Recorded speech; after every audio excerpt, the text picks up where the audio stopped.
Hello, I'm Henry. I'm glad to be back at this year's MacDevOpsYVR. In the past years at this conference, I've talked about Santa, OS Query, and mainly about our Central platform. Today's topic is less complex. It's about version management of runtimes and developer tools. The aim is to share information on a simple workflow to run a proper version management in custom development setups. For me, this is relevant to organizing Python, Ansible, Packer, and Terraform. You'll likely work with a different set of tools, but the idea of managing the packages and versions applies to many of them in the same way. In the daily routines and activities of administrators, developers, and DevOps practitioners, they tend to use different languages, runtimes, and specialized tools, often depending on the project they work on or required when assessing a new technology. And in general, one needs to have processes that help manage the dependencies and avoid conflicts. However the packages are going to be installed, ideally you can maintain all of this with some kind of a managed workflow. To be honest, the Linux-centric people rarely have a problem at this point. They use their standard package manager, which does the job nicely. The Mac is a little different here. macOS lacks a native package manager that simplifies the tasks for developers and admins out of the box. Of course, there are tools to meet this need, and if you look back, most of them were introduced over a decade ago. Historically, there's a gang of 4 tools for package management on macOS: MacPorts, Homebrew, Nixos, and the Think Package Manager. But I read that it doesn't even run on macOS 11 yet, so it feels almost void. In 2018, we had a comprehensive talk on Homebrew that covered a lot of the details, so I won't repeat it here. In practice, many tutorials and vendors refer to Brew in one way or the other when managing the instructions for installation of the tooling, the packages, and dependencies for macOS. Besides Brew, what's up with the other package managers? You can see clearly the MacPorts project has been around for a pretty long time. When we teleport to today, we can find this veteran package manager to be quite actively maintained. The list of supported macOS versions is up to latest. The Nixos package management tool follows a strong cross-platform approach for Linux and macOS. In total, it supports an impressive list of packages. I personally have never used it on Mac. Maybe someone here has and can give additional notes afterwards. Homebrew. Regardless of whether you like Homebrew or not, it has become the standard for many people on macOS. I've chosen this section here because it provides an important hint on the subject of version management and why it is useful. We see a notice here that Python can be updated at any time, and for stability, it's recommended to use a version manager like pyenv to pin to a version. So pyenv is a simple helper here to easily switch between multiple versions of Python present locally on the system. And similar tools for such kind of version management exist for Ruby and Node. Okay, so we know that we need to keep an eye on the way we install packages. That's Python, Golang, Rust, Node, NPM, but also tools such as Ansible and Terraform. And we also have to think about a proper version management and the dependencies. There are a lot of great tools for such tasks, but you have to become proficient in them. At least when it comes to version management tasks in particular, and you want to keep things simple, you should take a look at asdf. asdf is a version manager for tools, runtimes, and programming languages. One tool, one config, a lot of plugins, and full support for common shells and CI/CD systems. It's somewhat like pyenv for Python or RVM for Ruby, but what makes it special here is that it's a single tool to support a wide range of languages such as Go, Python, Erlang, Rust, and tools like Terraform. This tool alone can save you a lot of time in your daily work as well as on occasional activities. asdf is designed to allow the use of an exact same version of a language or runtime on a system when it's needed. It brings support for many tools via a simple plugin system. And with great simplicity, this works on macOS and Linux. It's not intended to replace the package manager of your choice, but simply strives for the best balance. In our checkbox, we see exact tool versioning, plugin system, and simplicity. Okay, we still need to have a package manager, so let's see what the minimum requirements are here. The dependency doesn't look very heavy. Most comes with the Xcode command line tools already. Of course, Homebrew can provide anything that is needed. For those who see this as a red flag, there are alternative options.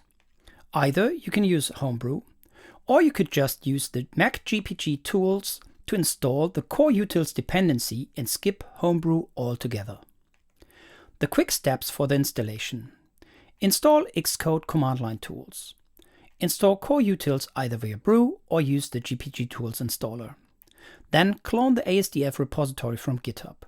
And finally, you want to add the script and the autocompletion to your shell. With the asdf plugin add command, you can start installing the plugins. Everything is based on Git behind the scenes here. And in case asdf doesn't know about the plugin already, you can provide a URL to Git repository to make it work. This installation process is very fast and efficient.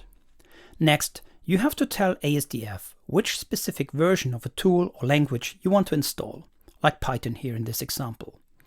This process loads the data directly from the source and will run the installer or the makefile afterwards. This works a bit similar to curl to bash scripts, so please keep this in mind. Of course, you can instruct the tool to install the latest stable version that is available. Finally, you need to enable the version either globally on your system or specifically in a folder. And that is stored in a single .toolsversion config file, as you can see here. So to repeat, this becomes a very simple three-step process. Install a plugin, install a version, and set a version. And with some plugins, you can automatically include the default packages to be installed. We come to this shortly. So what's more to come? asdf is usually installed into the user's home directory in a hidden folder. Here we can see the directory structure. And in the installed directory, there's the tools and the versions to be found. Inside the specific version, you find a very common structure, a bin folder for the executable files, and the core dependencies, like OpenSSL and readline here for Python. I really like this one here, because you can tie in default packages. In this example, each version of Python that is getting installed will always also include Ansible and pipenv. This is pretty cool and again, very simple to use. This command will list all the local versions that you have installed and are able to manage. And with the list all plugin name, you find all the versions that are discovered at the source, so you can install them. Also, you can run asdf latest to find out which is the latest version that asdf sees as the stable one. When you run asdf current in a directory, you can see what has been set in the .tools version file that is present. For example, in a project folder that ties to a specific version. It also shows which versions have been set globally or haven't been set currently. Over time, you eventually install additional components to a runtime, as you can see here in Python. Now, to make asdf and the shell aware, there's a reshim command for rescanning that you might run afterwards. This very much depends on the language or runtime in question. I only mention this here so that you're aware of it. Creating plugins is initially easy. It's essentially starting with two shell scripts in a folder structure. One that identifies and lists all available versions, and the other one that installs the version, so it downloads this from the source and runs make or kicks off the installer. The whole asdf tooling has a built-in command to update itself. This process relies on Git, and it also updates the list of plugins that you can install afterwards. Just in case you feel that this is just another hipster tool and you don't like it anymore, you can easily remove it. In the home directory, you have to remove the .asdf folder and remove the .tool versions file and clean up the shellrc file. That's it. This tool follows a super simple approach. It works on Linux and macOS, and it's important to emphasize that it's only running in the context of a user, and the shell integration is in the user domain. The existing plugin ecosystem covers the most commonly used tools. And with a single config file approach, asdf allows for an easy selection of different versions of tools and programming languages and set them either globally or run an override on a per directory basis. In simple terms, with asdf, you can install, use, and change the runtime versions as you like. Caveats?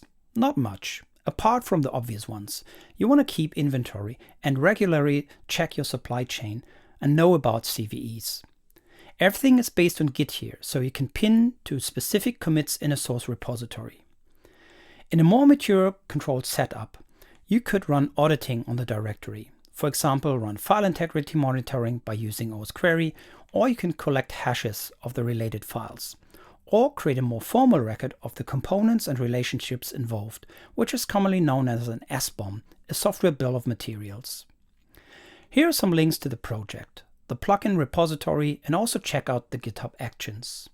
Here's also a link to a quick supplemental tutorial and more links how to work with asdf on macOS and in Linux.